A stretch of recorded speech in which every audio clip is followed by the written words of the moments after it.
نحمده ونصلي على رسوله الكريم اعوذ بالله من الشيطان الرجيم بسم الله الرحمن الرحيم يا أيها الذين آمنوا ادخلوا في السلم كافة ولا تتبعوا خطوات الشيطان۔ اللہ تعالیٰ نے اس آیت کے اندر ایمان والوں کو مخاطب کیے ہیں، جو کلمہ گو ہیں، جو ایمان کا دعویٰ کرنے والے ہیں، جو آقا دو جہاں حضرت محمد مصطفیٰ صلی اللہ علیہ وسلم کا امتی ہونے کا دعویٰ کرتے ہیں، جو کہتے ہیں کہ ہم قرآن کو ماننے والے ہیں، جو کہتے ہیں کہ ہم اللہ کو ماننے والے ہیں، جو کہتے ہیں کہ ہم آپ صلی اللہ علیہ وسلم کو ماننے والے ہیں، جو کہتے ہیں کہ ہم نے ایمان کا لباس پہن لیا، لا الہ الا اللہ محمد رسول اللہ، ہم نے کلمہ پڑھ لیا۔ یہ آیت انہیں کو مخاطب کر رہی ہے، یا ایہا الذین آمنوا ادخلوا فی السلم کافہ، اے ایمان والو، اے میرے بندو۔ اللہ تعالیٰ مخاطب کر رہے ہیں، اللہ تعالیٰ مخاطب کر رہے ہیں، پکار رہے ہیں اپنے بندوں کو، اے میرے ایمان والو بندو، ایمان والے بندو، جو ایمان لانے والے، جو اللہ کو اپنا اللہ سمجھتے ہیں، اللہ مانتے ہیں، اپنا معبود مانتے ہیں، ان کو اللہ تعالیٰ کی ذات مخاطب کر رہی ہے۔ کیا کہہ رہی ہے؟ یا ایھا الذین آمنوا ادخلوا فی السلم کافہ، سارے کے سارے ایمان میں داخل ہو جاؤ، پورے کے پورے ایمان میں داخل ہو جاؤ، فی السلم کافہ، اسلام میں داخل ہو جاؤ، اسلام کو اپناؤ، پورے کے پورے اسلام کو اپناؤ۔ آج ہمارا پہلی صف میں کھڑا ہو کر نماز پڑھنے والا بھی جھوٹ بول رہا ہے۔ آج ہمارا جمعے کی پابندی سے جمعے کی نماز پڑھنے والا بھی جھوٹ بول رہا ہے۔ سنتیں چہرے پر ہیں، بظاہر یوں لگتا ہے کہ جیسے بڑا اللہ کا ولی ہے، لیکن اس کی زبان پر بھی جھوٹ ہے۔ میں یہ نہیں کہہ رہا، میں کسی سنت کی تحقیر نہیں کر رہا، میں کسی سنت کا مذاق نہیں اڑا رہا، میں یہ کہہ رہا ہوں کہ یہ آیت ہمیں کہتی ہے یا ایھا الذین آمنوا ادخلوا فی السلم کافہ، اور جہاں پہلی صف میں کھڑا ہو کر تو نماز پڑھ رہا ہے نا، وہاں تجھے جھوٹ کو چھوڑنا ہوگا، وہاں تجھے جھوٹ کو بھی چھوڑنا ہوگا، اور جہاں تو نے اپنے نبی کی، اپنے محبوب نبی کی سنت کو چہرے پر سجایا ہے، وہاں تجھے اس غلیظ عمل کو بھی چھوڑنا ہوگا، جس عمل کے بارے میں میرے اللہ نے ارشاد فرمایا، ان اللہ لا یہدی من ہوا کاذب کفار۔ میرا رب قرآن میں ارشاد فرما رہا ہے کہ جہاں اللہ تعالیٰ یہاں پیار سے مخاطب کر رہے ہیں نا، یا ایھا الذین آمنوا ادخلوا، اے ایمان والو، اے میرے بندو، ذرا سنو تو صحیح میرا اللہ کیا کہہ رہا ہے۔ وہیں دوسری جگہ میرے اللہ نے ارشاد فرمایا، ان اللہ لا یہدی من ہوا کاذب کفار، کہ میرے وہ بندے جو جھوٹ بولنے والے ہیں، میرے وہ بندے جن کی زبان صبح سے لے کر شام تک جھوٹ بولتی ہے۔ کیا جھوٹ بولتی ہے؟ دھوکہ دہی دیتی ہے۔ اور آج کا ہمارا مسلمان سمجھتا ہے کہ یہ بڑا عقل مند ہے، اور آج کا تاجر، آج کا بزنس مین جو جھوٹ بول کر سامنے والے کو ورغلاتا ہے، دھوکہ دیتا ہے، فریب کرتا ہے، اس کو بڑا بزنس مین سمجھا جاتا ہے، اس کو بڑا عقل مند سمجھا جاتا ہے، حالانکہ جھوٹ کے اندر، جو مذاق کے اندر بھی جھوٹ بولنے کی اجازت نہیں ہے، مذاق میں بھی جھوٹ بولنے کی اجازت نہیں ہے، چاہے جائے کہ تم تجارت کے اندر جھوٹ بولو۔ تو اپنے آپ کو کیا سمجھتا ہے؟ عقل مند سمجھتا ہے، بزنس مین سمجھتا ہے، لیکن میرے رب کا اعلان سنو ذرا، ان اللہ لا یہدی من ہوا کاذب کفار، میرا اللہ کہہ رہا ہے کہ میں ایسے شخص کو کبھی ہدایت نہیں دیتا، جو جھوٹ بولنے والے ہیں میں ایسے شخص کو کبھی ہدایت نہیں دیتا۔ دوسری جگہ اللہ تعالیٰ نے ارشاد فرمایا، هل انبئکم علی من تنزل الشیاطین تنزل علی کل افاک اثیم، میرا اللہ کہہ رہا ہے میرے بندو، کیا میں تمہیں نہ بتاؤں کہ شیطان جو ہے وہ کیسے لوگوں کو اپنا اعلی کار بنا لیتا ہے، کیسے لوگوں کو اپنا پیروکار بنا لیتا ہے، کیسے لوگ ہیں وہ جو جلدی شیطان کے جال کے اندر پھنس جاتے ہیں، جلدی شیطان ان کے اوپر حملہ آور ہو جاتے ہیں۔ هل انبئکم، کیا میں تمہیں نہ بتاؤں، هل انبئکم علی من تنزل الشیاطین، کہ وہ کون لوگ ہیں جن کے اوپر شیطان جو ہے وہ جلدی گرفت میں لے لیتا ہے ان لوگوں کو۔ پھر آگے خود ہی میرا رب ارشاد فرما رہا ہے، تنزل علی کل افاک اثیم، پھر میرا اللہ کیا کہہ رہا ہے کہ شیطان ہر ایسے شخص کو اپنا پیروکار بنا لیتا ہے، اور بالکل آسان ہوتا ہے شیطان کے لیے ایسے شخص کو اپنا گرویدہ کرنا، اپنے قبضے میں کرنا، جو شخص افاک ہے، جھوٹ بولنے والا ہے، اسیم ہے، گناہ گار ہے،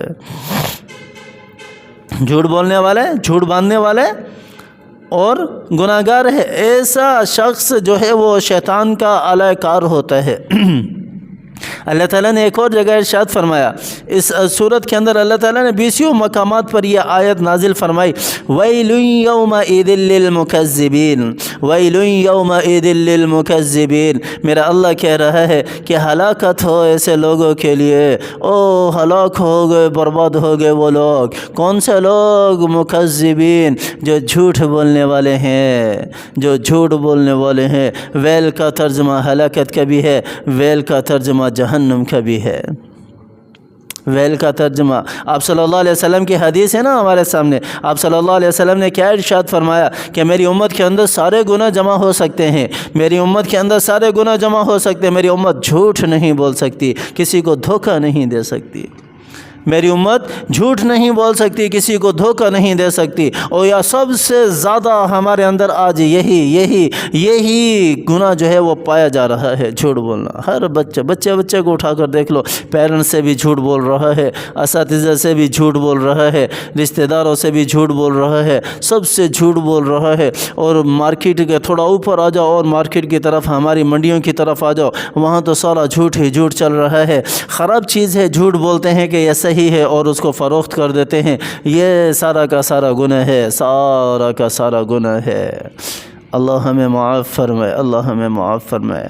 اللہ تعالیٰ نے کیا ارشاد فرمایا، یا ایھا الذین آمنوا ادخلوا فی السلم کافہ، اے ایمان والو اسلام کے اندر اپنے پورے کے پورے کو داخل کر دو۔ میں نے تو یہاں صرف ایک بات کو ذکر کیا ہے کہ ہمارے اندر جھوٹ جو ہے، میرا رب کہہ رہا ہے کہ تم کلمہ پڑھنے والے ہو نا، تو پھر اب پورے اسلام کے اندر داخل کیوں نہیں ہوتے، اور ہم کیوں جھوٹ بولتے ہیں؟ اس کے علاوہ اگر اٹھا کر دیکھو تو کتنی برائیاں، کتنے گناہ ہمارے اندر ہیں، وہ سارے کے سارے گناہ ہمارے اندر موجود ہیں، جن گناہوں کی وجہ سے اللہ تعالیٰ نے پہلی قوموں کو تباہ و برباد کر دیا، ہلاک کر دیا۔ حضرت شعیب علیہ السلام کی قوم کو اٹھا کر دیکھو، ناپ تول میں کمی کرتی تھی، اللہ تعالیٰ نے ہلاک کر دیا، اور آج وہ گناہ ہمارے اندر پایا جاتا ہے۔ حضرت لوط علیہ السلام کی قوم کو اٹھا کر دیکھو، بے حیائی کے اندر مبتلا تھی، غلط کاموں کے اندر مبتلا تھی، اللہ تعالیٰ نے ہلاک کر دیا۔ وہ سارا کا سارا بے حیائی، غلط کام آج ہمارے اندر، ہمارے نئی جنریشن کے اندر پایا جا رہا ہے۔ قوم عاد کو اٹھا کر دیکھ لو، انہوں نے تکبر کیا، انہوں نے قوی ہونے کا، طاقتور ہونے کا دعویٰ کیا۔ آج جس کے پاس 4 پیسے آ جاتے ہیں وہ خود کو طاقتور سمجھتا ہے، وہ سامنے والے کو وہ جانوروں جیسا سلوک اس کے ساتھ برتاؤ کرتا ہے۔ ہارون، فرعون، حامان، قارون، ان سے بھی بڑھ کر آج کا ہمارا مسلمان جو ہے وہ گناہ کے اندر مبتلا ہو چکا ہے۔ انہوں نے تو کم تکبر کیا تھا، انسانوں کو تو نقصان نہیں پہنچاتے تھے، قوم عاد، اور آج کا ہمارا مسلمان اس سے بھی بڑھ کر تکبر کے اندر مبتلا ہے، اس سے بھی بڑھ کر بنی اسرائیل کو دیکھ لو، ایک حکم کی نافرمانی کی، اللہ تعالیٰ کے ایک حکم کی۔ اللہ تعالیٰ نے کہا کہ آج کے دن شکار مت کرنا، اللہ تعالیٰ نے بندر و خنزیر بنا دیا، انہوں نے شکار بھی نہیں کیا، صرف حیلہ اختیار کیا، اللہ تعالیٰ نے انہیں بندر و خنزیر بنا دیا۔ قوم صالح کو دیکھو، اور پچھلی قوموں کو اٹھا کر تو دیکھو ذرا، ایک گناہ ہمیں قرآن میں ملتا ہے کہ اس کی وجہ سے اللہ نے پکڑ کی اور اللہ نے صفحہ ہستی سے مٹا دیا، اور آج وہ سارے کے سارے گناہ ہمارے اندر پائے جاتے ہیں، سارے کے سارے گناہ اجتماعی طور پر آج ہمارے اندر پائے جا رہے ہیں۔ بہت کم لوگ آٹے میں نمک کے برابر بھی اب نہیں ہے جو خود کو ان گناہوں سے بچاتے ہوں گے۔ اور میرا رب تو کہہ رہا ہے کہ اے ایمان والو، اے میرے بندو، سارے کے سارے اسلام میں داخل ہو جاؤ۔ یا ایھا الذین آمنوا ادخلوا فی السلم کافہ ولا تتبعوا خطوات الشیطان۔ اللہ اکبر، اللہ اکبر۔ نہ جانے ہم کب سمجھیں گے، نہ جانے ہم کب اس راستے پر آئیں گے، اللہ کو منانے والے بنیں گے۔ سمجھ نہیں آتا آج کا ہمارا مسلمان کس راستے پر چل رہا ہے، سمجھ نہیں آتا کہ ساری کی ساری دوڑیں ہماری دنیا کے پیچھے لگی ہوئی ہیں، جس کو دیکھو دوڑا چلا جا رہا۔ گاڑی کی جو آخری سپیڈ ہے نا، میں سمجھتا ہوں کہ اس سے بھی تیز رفتار آج کے انسان کی ہے، مسلمان کی ہے، کہ بس میں پیسہ کما لوں، دولت کما لوں، دنیا کما لوں۔ لمحے کبھی پتہ نہیں ہے کہ جینا ہے یا نہیں ہے۔ ویسے ہی عمریں سکڑ کر اتنی ایسی رہ گئی ہیں، 50 سال بڑی مشکل سے بندہ جیتے ہے اس وقت۔ نئی جنریشن آنے والی پتہ نہیں یہ 50 سال بھی جیے گی یا نہیں جیے گی، اور ہم ان 50 سالوں کے اندر کیا کچھ کر رہے ہیں۔ اللہ ہمیں سمجھ عطا فرمائے، اللہ ہمیں قرآن کے مطابق زندگی گزارنے کی توفیق عطا فرمائے۔ آقا دو جہاں حضرت محمد مصطفیٰ صلی اللہ علیہ وسلم کی سیرت کو اپنانے کی توفیق عطا فرمائے۔ اللہ تعالیٰ جتنے بھی بیمار ہیں سب کو صحت یابی والی زندگی دے۔ ہمارے جتنے بھی عزیز و اقارب گھروں میں، اسپتالوں میں بیمار ہیں، دعا کریں اللہ تعالیٰ سب کو صحت یابی والی زندگی دے۔ جو پریشان ہیں اللہ تعالیٰ ان کی پریشانیوں کو دور فرمائے، اور جو غم زدہ ہیں اللہ تعالیٰ مصیبت میں پڑے ہوئے ہیں، اللہ تعالیٰ ان کے غموں کو، مصیبتوں کو ختم فرمائے۔ اللہ تعالیٰ قرآن کے مطابق زندگی گزارنے کی توفیق عطا فرمائے۔ آمین ثم آمین، وآخر دعوانا ان الحمد للہ رب العالمین۔